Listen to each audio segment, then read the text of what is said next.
ونصلي على رسوله الكريم أما بعد. حضرات کرام،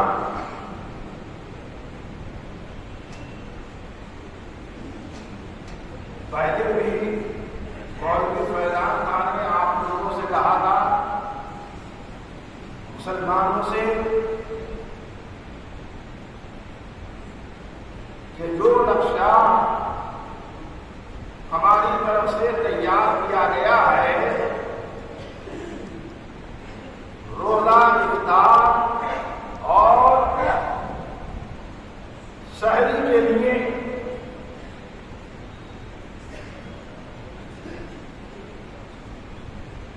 لہذا وہ لوگ جو اس کے خلاف پہلے سے سائرن بجا رہے ہیں یا اذان دے رہے ہیں، وہ یہ سمجھ لیں کہ یہ 5 منٹ ہم نے احتیاطی اس لیے رکھے ہیں، کیا معلوم گھنٹہ گھڑی آگے بھی ہوتا ہے پیچھے بھی ہوتا ہے، لہذا سب کا روزہ صحیح وقت کے اوپر افطار ہو جائے، اس لیے رکھے ہیں یہ 5 منٹ۔ اب تم نے سائرن 4 منٹ 5 منٹ پہلے سے بجا دیا، کیا معلوم ابھی سورج ڈوبا تھا یا نہیں ڈوبا تھا؟ اگر نہیں ڈوبا تھا تو اس کا روزہ خراب ہو گیا اور اس کا بوال اور اس کی پھٹکار تمہارے اوپر پڑے گی، یہ سمجھ لو۔ کسی کا روزہ اور نماز خراب کرنے کا وبال جو ہے اسی کے اوپر ہوگا کہ جو یہ حرکت کرے گا۔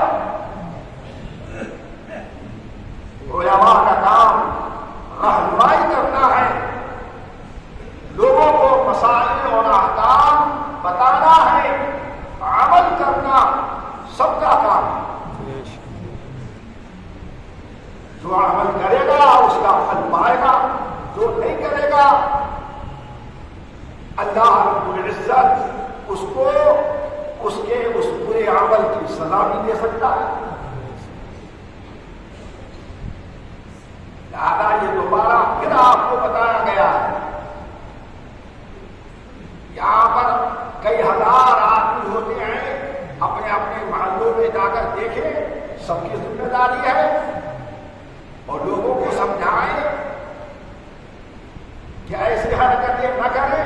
اللہ کے رسول صلی اللہ علیہ وسلم نے مؤذن کو ذمہ دار فرمایا ہے، والمؤذن ضامن، یعنی اس کی اذان سے لوگ نماز پڑھتے ہیں، اس کی اذان سے لوگ روزہ کھولتے ہیں، اگر وہ احتیاط نہیں کرے گا اور صحیح طریقے سے صحیح وقت کے اوپر کام نہیں کرے گا تو کتنوں کے روزے خراب ہوں گے اور کتنوں کی نمازیں خراب ہوں گی۔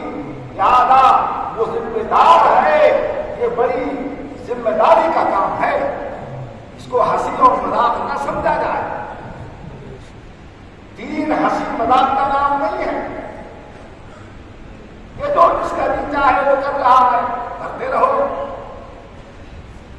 اللہ رب العزت سب دیکھ رہا ہے، اسے سب خبر ہے، کل قیامت کے دن اللہ کو کیا منہ دکھاؤ گے، یہ غور کرو۔